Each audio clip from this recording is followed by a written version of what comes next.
Es zināju to, ka man patīk moči. Tas ir tas, ko es atceros jau no brīža, kad vispār sevi sāk atcerēties.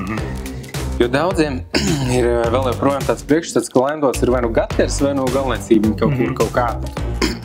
Ir grūti strādāt ar latviešiem, salīdzinājumā ar Skandināviju. Skandināvijas strādāt ir ļoti, ļoti viegli. Man tur 20% paliks tur līdz beigām, pēc montāžas jāsamaksā. Es rēķinos to, ka es viņas nesamaksāšu. Jo es zinu, ka es kaut ko atradīšu, kas man nepatīk. Komforta līmenis, kad tu tad nedaudz sāc atslāpt, jo tu redz, ka tev jau rindu uz priekšu, viss notiek, visi zina, kas jādara. Un sāc atslāpt, un tajā brīdī tā ir vislielākā kļūda, ko var izdarīt. Katrs nāk ar tām Pinterest bildēm, es gribu šitā. Jums ir viens no skaistākajiem ofisiem, kādās es bijis. Paldies. Tas ir, man liekas, tas arī atspoguļo to, kas jums patīk pašiem. Pareizi. Jā, vienreiz, kad tu biji, man bija šīna ap kaklu, otrais, kad tu biji, man bija uz rokas. Pareizi, jā, nebija tikai vienreiz, tāpēc jā. Ja tev ir jānesās pa trasi vairāk kā 200 km/h un tu lido un abās pusēs tev ir vai nu žoks, vai nu koki, tad pašam pats pieķer sev pie tādas domas, kāpēc es te vispār braucu? Kamēr tu kūliņo gaidi, kamēr tu apstāsies, viss melns gar acīm, kaut kur sitās. Un tad, kad tu apstājās, tad tikai sāc mēģināt saprast kas kustās, kas nekustās. Čau, mani sauc Lauris Harcenbergs un es pamatā nodarbojos ar produktu un pakalpojumu fotografēšanu un filmēšanu. Šoreiz es uzaicināju pie sevis uz sarunu Sijā Laimdots vienu no vadītājiem Mārtu Pirtnieku. Mēs parunājām gan par to, kā ir vadīt ģimenes uzņēmumu, gan par izaicinājumiem mēbeļu ražošanā. Turklāt Mārtim ir tāds traks hobijs, kā braukt motošosejā. Tad es izjautāju viņu arī par to, jo bieži nesnāk satikt džeks, kas traucas ar mociju pa trasi ar vairāk kā 200 km/h. Bet atpakaļ pie sarunas. Tā, labi, sākam. Tā, Mārts, mēs ar tevi gājām kopā no 1. līdz 9. klasē, skolā. Tā mēs esam pazīstami un arī tā pirmā klasīte mums bija te. Tieši šeit. Ir daudz atmiņas no sākuma skolas vispār. Jā, mēs, kad nācām augšā uz šeit, tu man bija panācis pretī, tad jau ienākot iekšā, jau kāpiņu telpā jau bija pirmās atmiņas, kur mēs sēdējām, kur mēs gājām, kā skrējām uz pusdienām pa kāpnēm. Un, ir atmiņas, jā. Es īstenībā baigi daudz ko neatceros, bet ir kaut kādi, tā kā mēs pirms tam runājām, kaut kādi tādi random uzplaiksnījumi, piemēram, nezinu, ka tur klases biedram paliks slikti tajā gaitenī. To gan es nezinu. Bija viena. Tu pēc tam tā redzēji, ka viņš ir skrējis, bet tas viss pienāk. Bet galvenais tas, ka tās atmiņas ir labas atmiņas. No pirmās skolas ir labas atmiņas. Tu teici pikošanās sētā un tādas lietas. Jā, iebrauc te arī sētā, atceros, kā pikojāmies tur zem ābelēm un jā, visas tās taciņas, kur skriet, kur drīkstēja, kur nevarēja skriet, tas viss atcerās turreiz. Atceries, kas tu gribēji būt tajā laikā? Tā kā, kad izaugs liels, tad es būšu tur, nezinu. Man liekas, ka tad es vēl par to nedomāju un arī nebija nekādas idejas. Tas, ko es tai brīdī zināju un atceros, īstenībā vispār, ko manā atmiņas sāk veidoties, es zināju to, ka man patīk moči. Tas ir tas, ko es atceros jau no brīža, kad vispār sevi sāk atcerēties. Bet nekādas idejas par to, kas es gribētu būt pieaugot, nebija. Es droši vien kaut kāds tur policists ugunsdzēsējs, kā jau parasti, vai ne, tur maziem bērniem. Varbūt, tas iespējas maziem tāds bija laikam. Maniem bērniem arī vēl projām tas pats ir. Tur viens, ka būtu policists, otrs ugunsdzēsējs. Jā, bet no kurienes tas radās? No kurienes tas radās? Tās, man liekas, tās multenes un visas tās spēļmantiņas, vai ne, tur policijas mašīnas, ugunsdzēsēju mašīnas un tādas lietas. Multenes varētu būt. Jā, un tam līdzīgi. Bet tagad tu esi viens no uzņēmuma Laimdotas vadītājiem, vai ne? Jā. Es to lūkšu nedaudz vairāk pastāstīt par pašām Laimdotām. To noteikti labāk mācēs. Ar ko jūs nodarbojaties un tā? Īstenībā tas ir labs jautājums. It kā man tas liekas pašsaprotami, bet joprojām mēs ik pa laikam satiekam daudz cilvēku, kas maz nezinu. Jo daudziem ir vēl joprojām tāds priekšstats, ka Laimdots ir vai nu gaters, vai nu galniecība kaut kāda tur. Un tad, kad cilvēki atbrauc ciemos, tad viņi redz pavisam savādāk bildi, un tad ir tas, ka mēs maz nezinājām. Kuldīdznieki vietējie. Tādēļ atbildot uz tavu jautājumu, Laimdots nodarbojas ar 2 nozarēm. Ir mēbeļu ražošana un ir kokmateriāla ražošana. Kokmateriāli tie nav celtniecības materiāli, bet tie ir tādi pusfabrikāti. Garumā audzēti un līmēti kokmateriāli dažādām vajadzībām. Savukārt tālāk tas sagatavos tiek pārdots jau tālākam kompānijām, kas to sagatavo jau pārstrādā jau gatavā produktā, ko pārdod veikaliem vai vēl kaut kur citur. Un mēbeļu ražošana, tas jau pats laikam nosaukums pasaka pats par sevi, kas tur notiek. Un jā, mēbeļu ražošanā ir gan individuāli klienti, gan biznesa klienti. Jūs to uzņēmumu vadat tu, tavs brālis un tavs tētis, vai ne? Jā. Uzņēmumu jau 30 gadi. Es zinu, 33. Nu, jau 33. Nu, jā. Pār 3. Nesen nosvinēju, likās, ka vakar nosvinējām 30 gadus, bet jau 33. Tev pašam ir 33. Vai ne? Pašam 33. Tā kā tas vai ne? Tā kā sanāk, ka tu sakrīt. Un es tajā jūs mājaslapā lasīju, ka jūs ar brāli pievienojāties 2015. gadā. Tas jau arī ir turpat 10 gadu atpakaļ. Precīzi gadu neatceros, bet jā, turpat 9 gadu, man liekas, tagad ir. Vai ir 9. vai 10. Kas tavuprāt ir tas veiksmes faktors, kad tas ir ģimenes uzņēmums, kad tas pāriet arī tālāk? Ir daudzi, kas tā kā ļoti gribētu, ka tiem bērniem interesē tas, ko viņi dara, bet viņiem ir pilnīgi cits intereses, piemēram, vai arī otrs variants, ka tie bērni tā kā gribētu, bet tiem vecākiem ir ļoti grūti nodot tālāk, tā kā atlaist kaut kādus, kā jums, kāda pieredze un tā. Jā, ir dzirdēt tādi gadījumi, kā tu saki, kad ir tur vecākiem biznesa un bērni negrib to pārņemt, ir savas intereses, pavisam savādāks intereses un to neturpina. Mūsu gadījumā nebija nekāda veida spiediens no vecākiem, ka tas būtu jāturpina. Mēs paši to vēlējāmies un paši arī uz turieni tā kā aizgājām. Gan lai arī sākumā ap 2 ar brāli dzīvojam Rīgā un mēs bijām ap 100% pārliecināti, ka tur mēs arī paliksim. Un ka veidosim paši kaut ko savu. Bet kas tas bija, mēs nezinājām. Bet mēs domājām, ka veidosim savu kaut ko. Un neiesim atpakaļ uz laukiem. Bet, laika gaitā dzīvojot, strādājot, nezinu kā, kad nāca kaut kas galvā notika, kā apgaismība kaut kāda varbūt atnāca. Un sapratām, ka ir jāturpina Laimdotas. Un bija arī interesi, bija arī tieši kā reiz 2 nozars, kokmateriāli ir mēbeļi. Par cik es tāds vairāk mākslinieciskāks salīdzinot ar brāli, tad man nozara bija mēbeļi, Klāvam patīk vairāk skaitļi, viņš ir kokmateriāla ražošanā. Klāvs aizgāja pirmais apmēram pusgadu vai nepilnu gadu ātrāk par mani, un tad es pēc tam. Tu jau zināji, tu jau arī mācījies, piemēram, es atceros, ka tu, man liekas, pēc 9. klases aizgāji uzreiz uz Rīgu, vai ne? Kaut ko jau par tēmu mācīties. Jā. Tas arī jau bija jau tā kā mēbeles, vai ko tu aizgāji mācīties? Nē, es pēc 9. klases aizgāju mācīties uz Rīgas celtniecības koledžu arhitektūras nodaļā. Un tur nomācījos 4 gadus un ieguvu arhitektūras tehniķā izglītību. Un man tas viss ļoti saistīja, patika. Projektēšana, zīmēšana, likās, ka tos arī turpināšu un tos arī gribu. Un vienmēr ir patikusi sfēra būrniecība. Un tālāk pēc tās skolas aizgāju uz tieši nesen tajā gadā atvērto arī Sēbas arhitektūras fakultāti, kur vēl nebija akreditēta tajā gadā nemaz. Un pirmo gadu nomācījos te arī Sēbā neakreditētā fakultātē.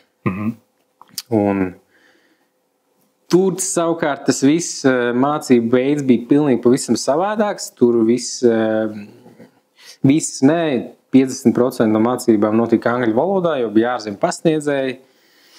Un tas pieejams bija tāds ļoti, ļoti māksliniecisks, tāds no ārzemniecisks varētu teikt. Un tas man neuzrunāja. Tas man nesaistīja, man vairāk patika tādas tehniskās lietas, zīmēšanas, rasēšanas, projektēšanas. Bet arī sabā bija tāds domlidojums visu laiku jāattīsta, tā ideja jāattīsta. Būtībā, kas arhitektam arī būtu jādara. Un to skolas nepabeidz pēc 3 gadiem paņem vienu akadēmisko, paņem otru akadēmisko. Klasika. Un te mēs esam. Jā. Jā. Bet par ģimenes veiksmes faktoru tu jautāji, tad vai ģimenes biznesa ir veiksmes faktors vai nē, laikam atbildēt es uz to nevaru, jo ir dažādi gadījumi bijuši tieši, kad ģimenes dēļ uzņēmums izjūg, kaut ko sākot dalīt un nesadalot. Citos gadījumos atkal tas ģimenes faktors ir veiksmīgs. Tā kā teikt to, ka ģimene ir veiksmes faktors biznesā, es tā nevaru. Es neteiktu, ka pats tas princips kā tāds ģimenes, ka tā ģimene ir tas veiksmīgs, bet kas ir tas veiksmīgā lieta, kas tā kā palīdz tam visam būt veiksmīgam? Tad, kā es teicu, ir tādi, kuriem ir ļoti grūti atlaist to atbildības, kaut kādas iedot vairāk uzdevumus citiem, noņemt no sevis nost. Nebija tā, ka jums arī tas bija grūti sākt? Mums bija. Tas ir. Teicis mums ir stingrs, vienmēr ir bijis. Un līdz ar to arī viņam, es domāju, bija grūti sākumā visu iedot, šeit darbojies, tā nebija. Notika ilgs pārbaudas laiks, jūtams vairāk gadu garumā. Un tad palēnām atļāva ar vien vairāk, saprotot, ka iet pareizā virzienā. Un tādā veidā arī lēnām visu nododot. Kā dabūja viņš mācīties un arī jūs pie reizes. Jā. Jo es zinu, ka tiešām man arī ir apkārt cilvēki, kuriem ir, kad tu redzi, ka viņam ļoti grūti dot atbildību. Ja kādu, nezinu, ko te ir par apkopēju, ir jāzina, ko viņi dara un kā. Mūsu gadījumā tā attieksme bija tieši tāda pati, kad tā attieksme bija tāda, ka tev ir jāzina viss no apakšas līdz augšai. Tas, kā tu sāc ar slotu, un tad lēnām daudz. Bet tas arī pareizi. Ir jāzina viss, bet vēl līdz visiem sīkiem niekiem niansēm varbūt, ka nē. Bet ir jāzina viss, lai tev kāds darbinieks maisā neiebāž. Protams, kaut kur tev jāzina. Bet tikai tā, ka tu kaut ko nezini. Bet mums katram tā kapacitāte, man liekas, ir tik liela, cik ir. Ja tu aizņem viņu ar tiem sīkumiem, tev jau nepaliek. Jā, tur jau tā lieta, tāpēc es arī saku ne līdz pašiem sīkumiem, bet tas pats princips tev ir jāzina. Jā, piekrītu. Tas gan. Tad mēbļa ražošana tavas lauciņš, es tā arī sapratu.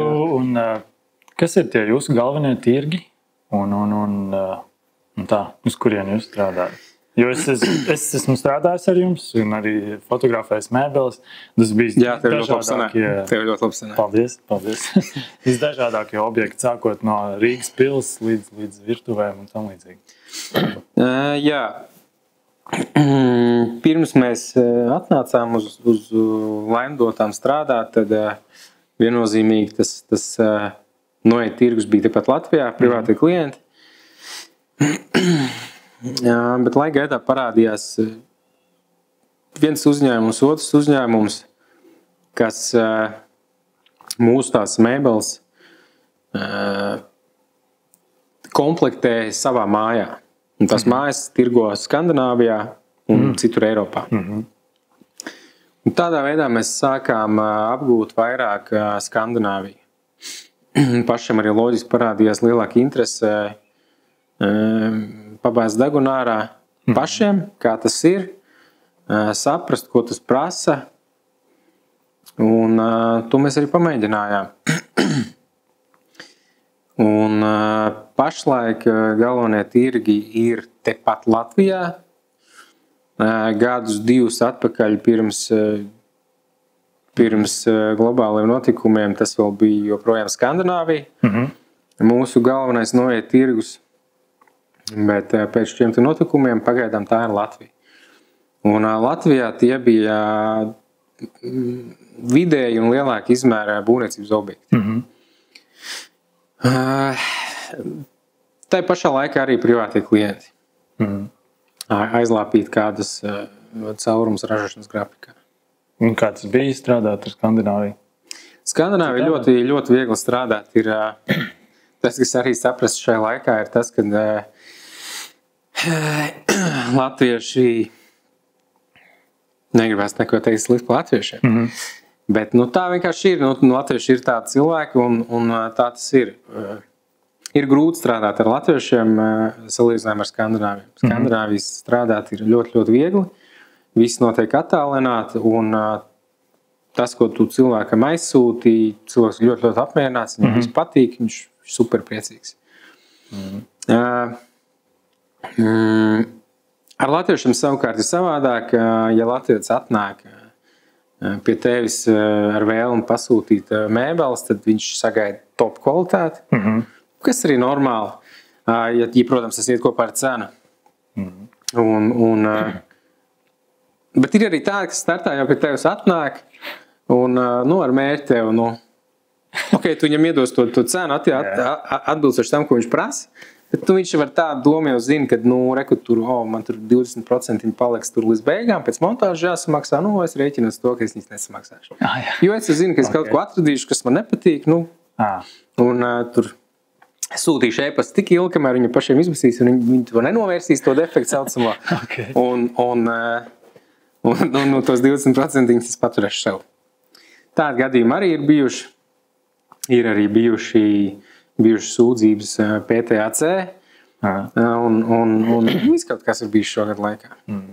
Tādēļ, Latvija noteikti nav tas tirgus, uz ko mēs mērķējam. Ir grūti Latvijā.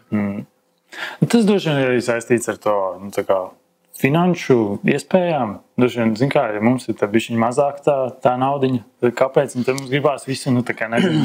Jā, iespējams. Žēl visu atdot. Mēs arī diezgan dīvaini, ka mēs tās mašīnas pērkam tik dārgas. Mēs visu iztērējam, kas mums ir, nopērkam, un tad mums tur visu, tiem, kas tur Spānijā, mums liekas baigi traki, viņi tur parkojās, tur bumpers pret bumperu. Cits vērtības. Jā, tad arī varbūt cilvēkam ir tā, viņš ir sakrājis to naudiņu, viņš tagad ir gatavs nopirkt to mēbeli, viņš sagaida, pafīrēties kaut kā. Jā, viņš visu sagaida par to savu sakrāto grūti, sakrāto naudiņu, un viņš sagaida top, visu labāko. Bet jā, par tā mašīnu runājot tā ir, tur cilvēks arī tur krāja 50 gadus naudiņu, vēl varbūt aizņemās, nopērk to mašīnu, un tad, kad viņi sāk plīst, tad ir viss. Nav izmašot. Jā. Kā tikt tajos ārzemju tirgos? Piemēram, kā tev šķiet? Mums tā tikšanā Skandināvija bija caur šo te Latvijas firmu, kas ražoja mājas.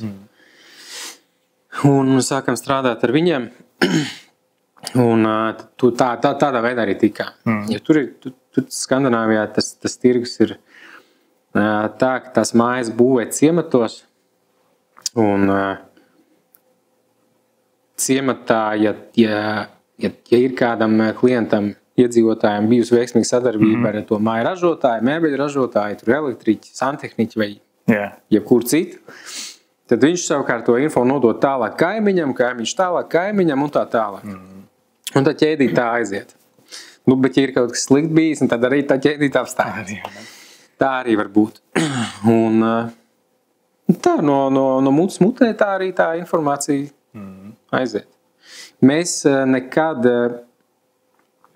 neesam reklamējušies. Mēs neesam sevi reklamējuši mārketings. Mums, jāsaka, tā vienmēr ir bijis švaks. Jo īsti nav bijusi vajadzība. Līdz šim mums tā viss tā kapacitāte, kas mums ir ražošanā, vienmēr ir bijusi aizpildīta. Gan mēbeļu ražošanā, gan kokmateriāla ražošanā mēs esam vienmēr bijuši aizpildīti.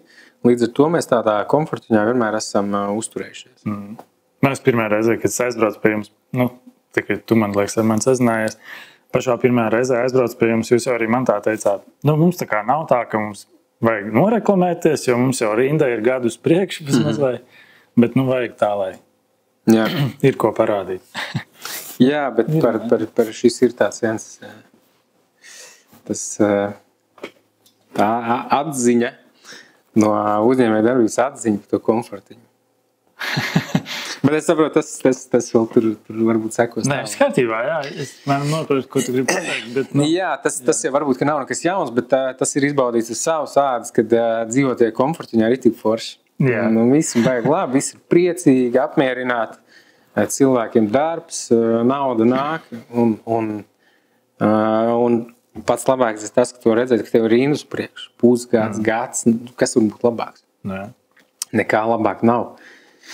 Un tad ir tāds komforta līmenis, ka tu tad nedaudz sāc atslāpt, jo tu redz, ka tev jau rindu uz priekšu, viss notiek, visi zini, kas jādara, un sāc atslāpt. Un tajā brīdī tā ir vislielākā kļūda, ko var izdarīt.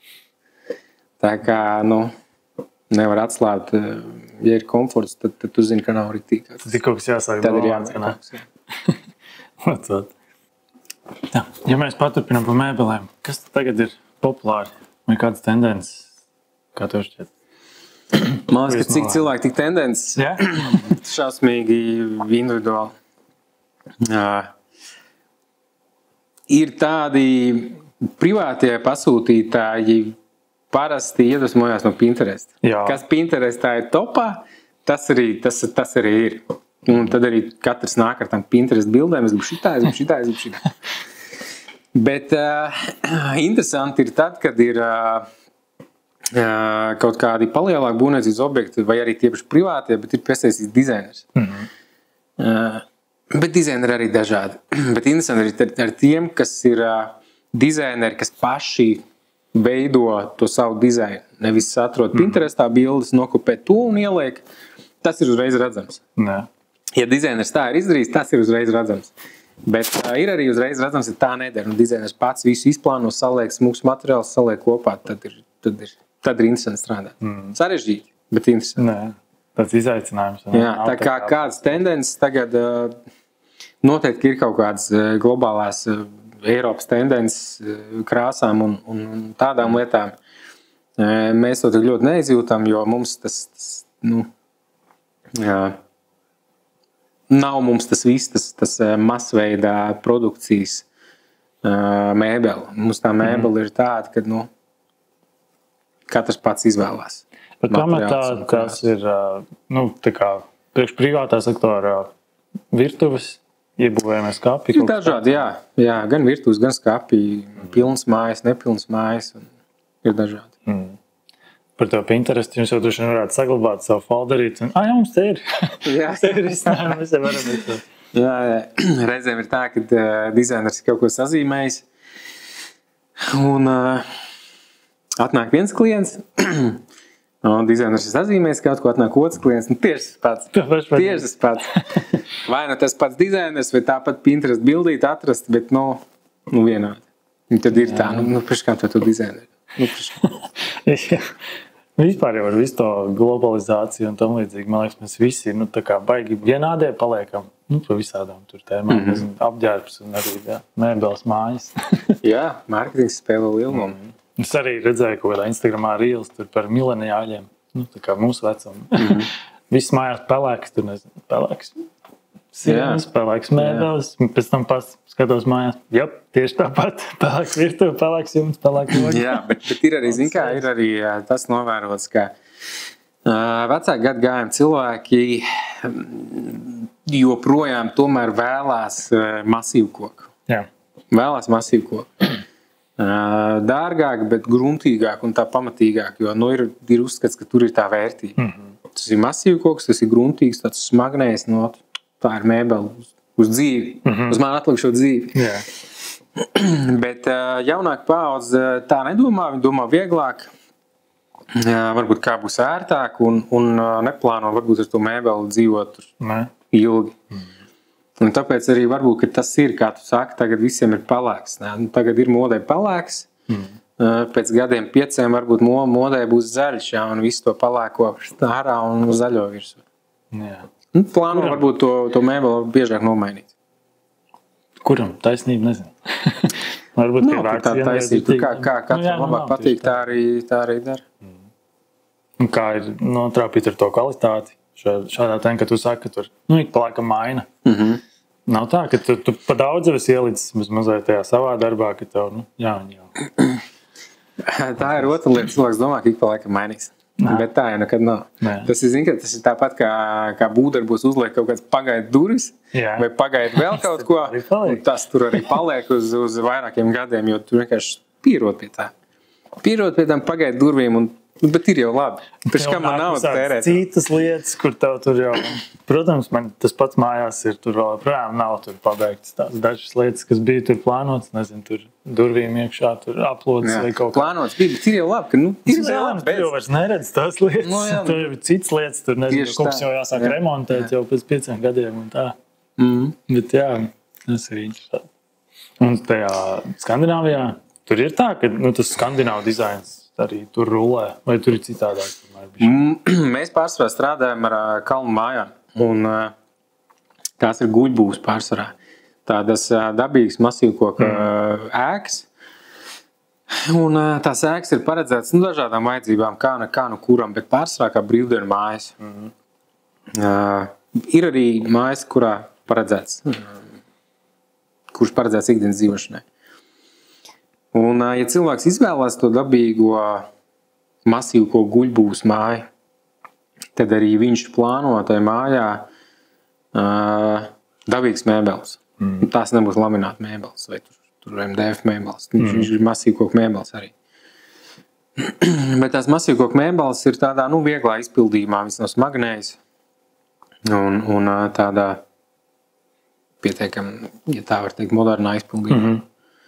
Jā, tāds drīzāk asketisks, vai ne? Jā. Bet tas ir viens no galvenajiem nosacījumiem, kad dabīgi. Kokam jābūt. Jā, tu taisi to māju tādā, kalnos un arī no koka, no beļķiem, būtu dīvaini ielikt kaut ko tādu. Un ir arī tāds cilvēki, kas līdz sīkumiem tur mēbelēm mugursieniņi parasti, ko liek, tur ir kaut kāds KDFs vai MDFs. Nē, tur vajag visu dabīgi, lai tur saplāksnes, un tas pats tur galdu piedarumu ieliknes. Tas, parasti ir plasmas piedarumu ielikni. Nē, to visu kokā vajag. Ir dažādi. Jā. Bet ir forši tās lietas tajās virtuvēs, kur ir, arī vispār mēbelēs, kur ir padomāts arī tālāk. Es zinu, kas bija pie jums, ko fočēt, pie klāva dzīvoklī. Ka viņiem bija arī attaisa atvilkni, tur ir kontakti un visādas tādas lietas. Kad padomā, kā viss tas ies kopā un tāda funkcionālā mēbele. Tā kā tur mēbeles tika pārdomāts. Es sapratu, tas bija kā tāds paraugā taisīts. Nē, tur lietotājs bija tāds. Kur bija tāds lietotājs. Bet ļoti labi, ka tāds ir, jo tad, ja lietotājs pircējs atnāk ar jau gatavu domu, ko un kā viņš grib. Tur es gribu kontaktu, te man stāvēs tas, tur man stāvēs tas, man vajag rekut tādos izmēros. Ideāli. Mums vieglāk, mums perfekti. Tieši tā mēs arī uztaisīsim. Tur skaidrs cilvēks viss pārdomājis, tu viņam vairs neko neiestāstīs, varbūt kaut kādas idejas pamest tur. Bet, kas tā nekaiši.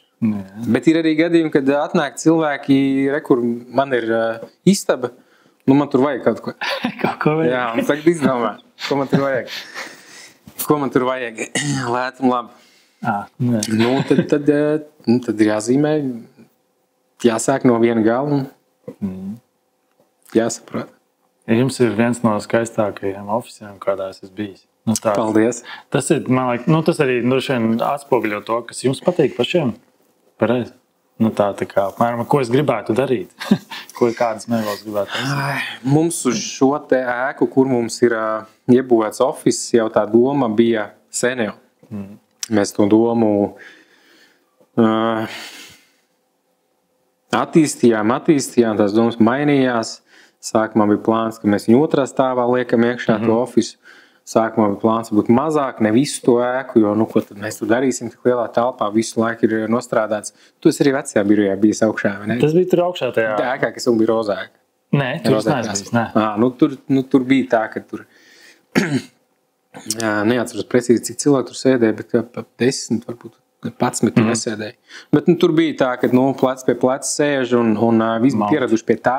Un ja tagad ir jāiedomājās, ka tiem pašiem cilvēkiem tie pašā sastāvā ir jāpāriet uz 5 reizes lielākām telpām, un tad tā liekas, ko tad mēs tur darīsim? Jā. Bet Nu, kā mēs iepriekš arī runājam, telpa ātri aizpildās. Un es domāju, ka tagad viss ir priecīgi, ka tāda telpa ir. Jo ir ērti, ir arī patīkami, ka ir plaši, ka tev ir tā sava vidē, kurā atrasties. Ka nav tā, ka tev tur paskatās, ko tu tur dari, tur zīmē, ko tu tur raksti. Ir kaut kāda privātā telpa arī. Bet tas projekts ir interesants. Jūs tā klēcēka? Jā, man liekas, tā ir 19. gads, 1860. gada. Okay. Jā, tas arī dažiem bija izaicinājums tur iebūvēties. Jā, viņa ir māla mūri. Kā armējums mālam tur ir izmantoti iegļu zari. Un viņa bija graudu klēts. Noliktava. Un pagrabs viņai bija. Tur, kur mums ir virtuves daļa, tur bija pagrabs. To pagrabu mēs rakāt ciet, jo tur bija pilns ar ūdeni katru rudenī pavasari. To aizbērām, bet šita klēts ir vietējais nozīmes arhitektūras piemineklis. Līdz ar to arī mēs tur nevarējām izpausties, tur būvējot kaut kāds izbūvs, bet tāds arī mums nebija plāns. To mēs arī nevēlējāmies. Tieši tā arī gribējām, kā ir atstāt to ēku tāda, kāda viņa ir, pati par sevi. Neko nemainot ārienai viņai, jo tur mūsu izpratnē nekas nav vajadzīgs, viņa ir skaisti tāda, kāda viņa ir.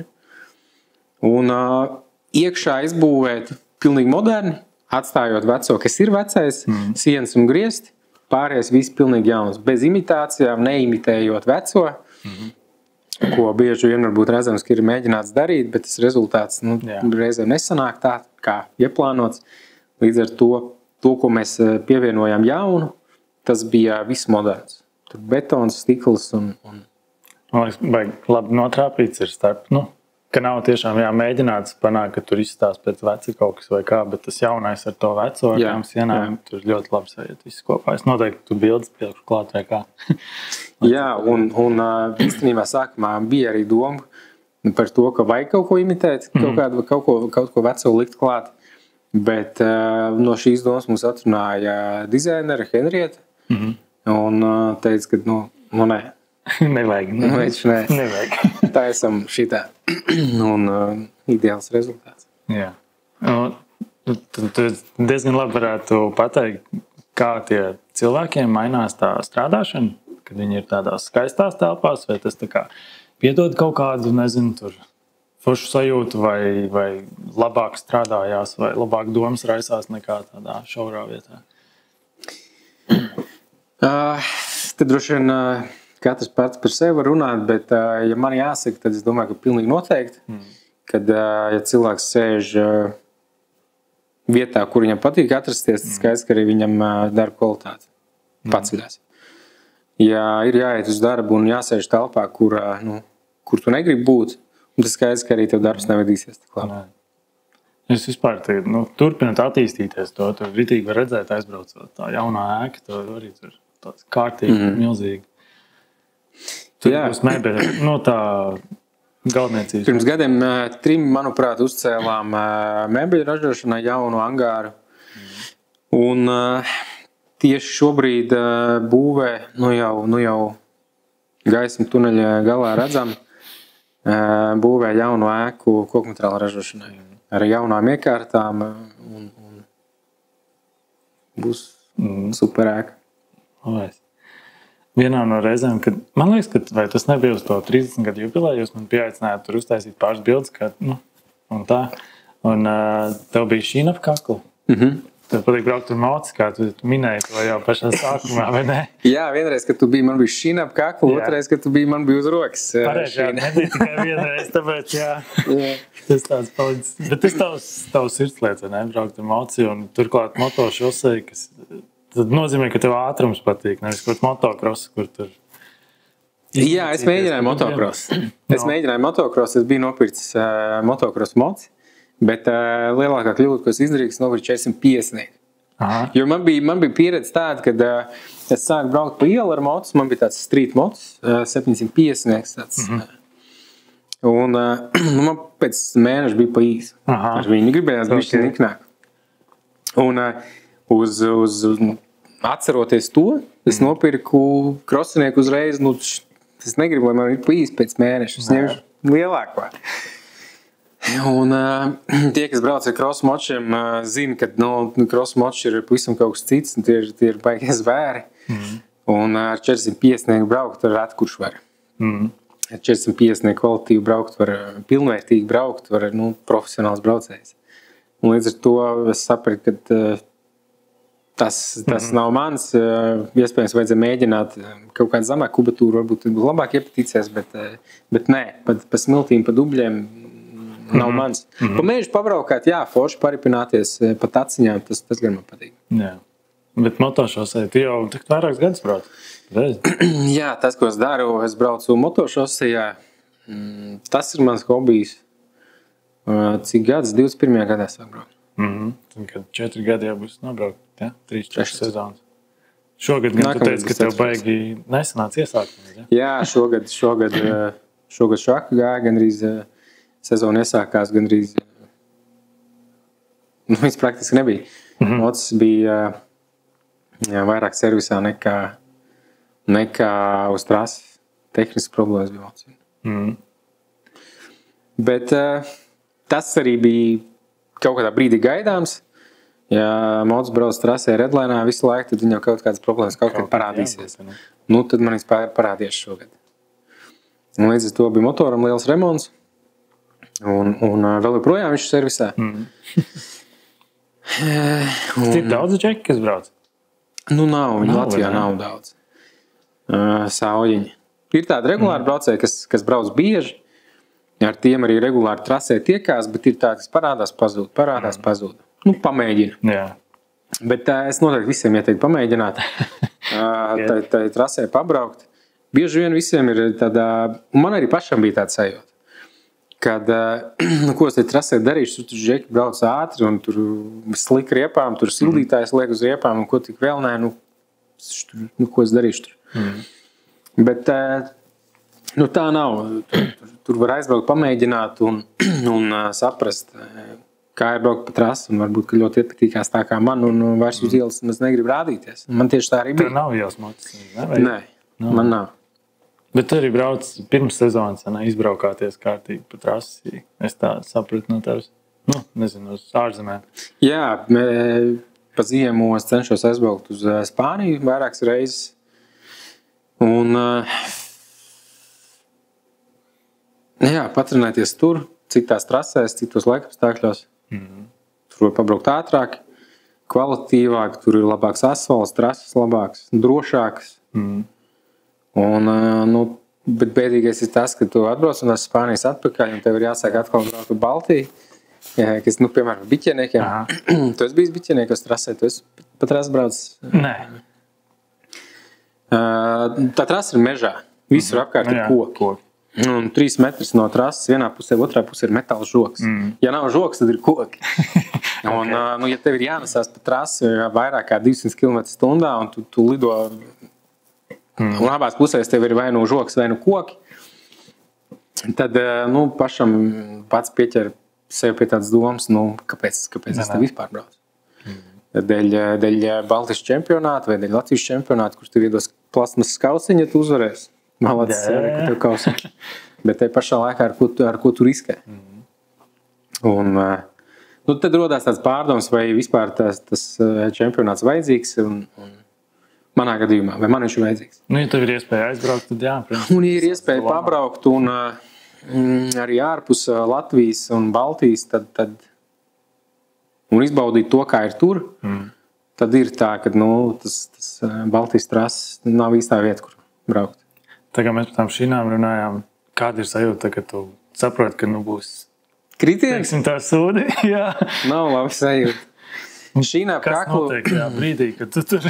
Jā, šīnā kaklu es dabūju arī biķeniekos, kad salauz kaklu, skriemali salauz. Paveicās. 7. vai 6. skriemals. Un... nav forši sajūta. Brauc ātrāk par 100 km/h līkumā un saproti, ka tu jau šļūts. Tu to mocu iegās tik ļoti, ka tur ir, maza starpība, ka tu vēl turies uz riteņiem, vai nu, tu tūlīt jau šļūks. Un man arī bija tā sajūta, kad brauc, un tu saproti, bet nu vairs neiet tur, kur es gribu. Un tu saproti to, ka tu jau šļūts. Un pasvaldu šļūkt, tas nebūtu nekas. Pasvaldu var šļūkt un gaidīt, kamēr tu apstājies, piecelt motus un aizbraukt. Bet ir kā biķēniekos, kad nav kur šļūkt. Kad tiec līdz zālei, tad motus sāk kūleņot, tu pats sāc kūleņot. Un tas, kas tev aptur no kūleņošanas, ir vai nu tas žoks, vai nu valns kaut kāds, vai nu tie koki. Nu, manā gadījumā man bija valns, es atdūros pret valnu, motus arī pret valnu atdūrās.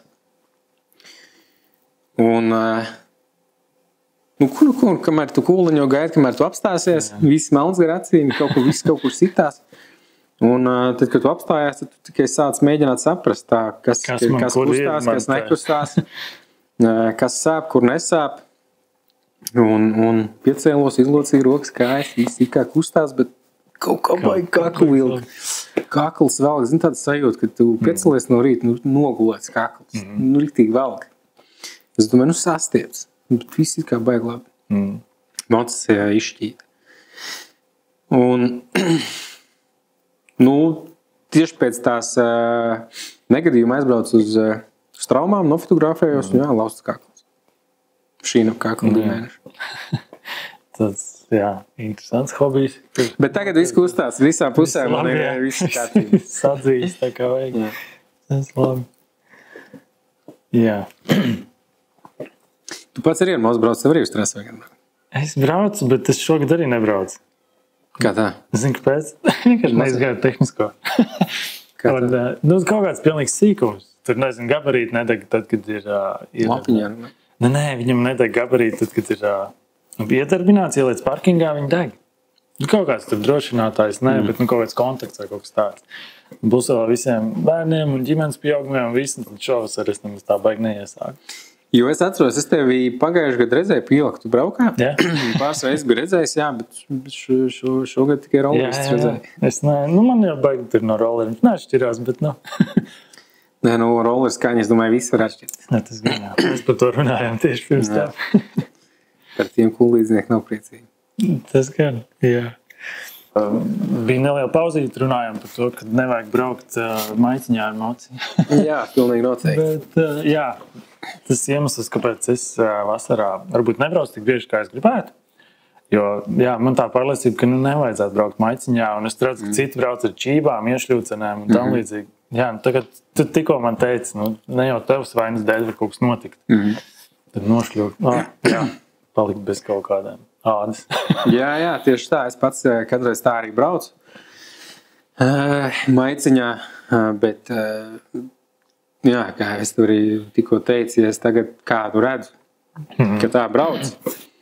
Iespējams, ka nākamgad vai pēc 2 gadiem es speciāli apstāšos un pateikšu tam cilvēkam, ka nevajag tā braukt. Bet tagad es pie sevis nodomāju, cilvēki, mīļo, ja tu brauc ar mocu, tad apģērbies atbilstoši. Tas arī varbūt viens no iemesliem, kāpēc es tik bieži nebraucu, jo, tad tev gribās tā kā apģērbties un viss, tā kā parūpēties par sevi, nevis, tā kā, nezinu. Man tā doma sākumā bija, ka es braukāšu uz darbu, nezinu, tur tā, uz vasarā silts, Bet tad, kad tu saģērbies, tev paliek karsts ķiverē vispār. Tur... ir tā, tas gan mīnus, lai tu brauktu. Tad rīteni gandrīz ir vieglāk paņemt iekāpt, Jā, cīmus vajag, ķivera vajag, jaku vajag un vikses vajag. Un tad, ja tev jāatbrauc Kuldīgā no mājas līdz darbam, cik tas ir 5 minūtes, un tad, ja tev ir jāģērbjās, un pēc mājās braucot atkal, tad tas skaiti. Jā. Par apģērbu braucot motošosejā, neesi domājis par tiem airbagiem? Esmu domājis, un man arī tāds ir. Tev ir, jā? Tad, ja runa ir par drošību, tad tur pilnīgi noteikti es nežēloju. Tur ir jābūt pašam, jāsaka tā, labākajam, drošākajam, kas var būt zābakiem, kombinzonam, ķiverei, cimdiem un tā tālāk. Un, tā skaitā arī airbags. Ir iešūts, iebūvēts airbags kombinzonā. Jā, viņš tā kā nostrādā tieši pirms to, tā kā Airbags strādā ir dažādi airbagi. Mans konkrētais airbags strādā uz sensoriem. Tad, ja tie sensori jūt, ka tu lido vai kaut kas nav tā, kā jābūt, viņš uzreiz uzpūšās. Tā ir tāda vestīta iebūvēta kombinezonā, kas un tai vestē ir 2 baloni, gaisa baloni. Un katra kritiena brīdī tas viens no baloniņiem izšāja, un tu vesti piepūš. Labs. Prieks dzirdēt, kad domā par tām lietām, ka tam jābūt svarīgi. Jā, ir redzēti braucēji, kas moci ir sabāzuši, visu, ko var sabāzt, kas nav vajadzīgs, bet pats brauc drūmu paskatā apģērbā. Un bija mums šogad arī, pagājuši gadu cilvēks arī nokrīt biķienēkos un salauz kāju, vairākās vietās sadragāja. Un viens no iemesliem tas, ka zābaks slikts. Vienkārši zābaks slikts. Tajā brīdī tev liekas, ka tu ietaupi uz kaut ko, vai ne? Protams, kā kājas mēs būtu salūzis tāpat, bet mazāk salūzis. Jā. Ir kaut kādas, līdzības motošosejā un uzņēmējdarbībā? Es zinu, ka tāds jautājums no zila gaisa, bet... Droši vien kaut kāda riska, uzņemties risku ir abās lietās. Jā, risks ir un fokusā jābūt visu laiku. Visu laiku jābūt fokusā, lai komfortiņā neiemīt. Vai arī pat rāsprauzt komfortiņā, bet tad tu netiksi pie rezultātu. Jā. Ja tu biznesā būs komfortiņā, tad arī nebūs rezultāts. Būs kaut kāds rezultāts, bet nebūs labākais rezultāts. Jā, tieši tā. Ir vēl kaut kādas atziņas, ko tu par šiem te, jau, kā mēs teicu, 10 gadu gandrīz vadītāji lomā. Vēl kaut kādas atziņas par uzņēmējdarbību? Jā, par cilvēkspēku, par darbiniekiem, bet tas iespējams, ka tā ir cita tēma un nav šī saruna. Ir dažādi pieredze bijusi ar cilvēkiem, pozitīvu un negatīvu, ko sākumā mēģināju sagaidīt, ko sapratu, ko var sagaidīt un ko nevar sagaidīt no viņiem. Bet es domāju, ka tā nav šī saruna. Bet, visi pamatā jau ir tās cilvēka attiecības tāpat, vai ne? Protams, ka tas visam ir pamatā un tas ir veiksmīgi uzņēmumā atslēga komandu labi. Līdz ar to, ir jāmāk ar sastrādāties ar dažādiem cilvēkiem. Un tā noteikti viennozīmīgi ir viena no lietām, ko es iemācījuši šogad laikā. Neesmu iemācījies, turpinu mācīties un saprast labāk. Bet ir kaut kādas lietas, ko es esmu iemācījies līdz šim. Un, ja es gadījumā kādreiz domāju savādāk par cilvēku, par darbinieku, ja apmēram tā ir darbiniekam kaut kas nepatīk vai tur ir kaut kādi iebildumi, tad uz redzēšanos meklēsim jaunu. Bet tā gluži nevar. Tā gluži nevar. Ir jāmāk sastrādāties, jāmēģina sastrādāties. Un ja galīgi nesanāk, tad jā. Kas tālāk priekšā, kāds plāni laimdotām attīstīties tālāk? Tādi konkrēti plāni, ko es tev varētu pateikt. Mums ir plāns tāds. Es tev nevaru pateikt. Tavu vīzija. Bet tas, ko gribētos, un plāns, un vīzija, vēlme noteikti ir tāda, kā turpināt attīstīties. Un nebūt komfortiņā, bet turpināt iet to attīstīt ceļu un augt.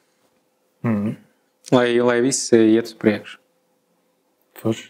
Es tev to arī novēlu, jums izdodās viss. Paldies. Prieks tev parunāties. Paldies. Jā, pēc 9. klases beidzot, vai ne? Jā, tā īstenībā sanāk, iespējams arī, ka mēs pēdējo reizi, izlaidumā. Jā, notičā. Jā, paldies tev. Nē.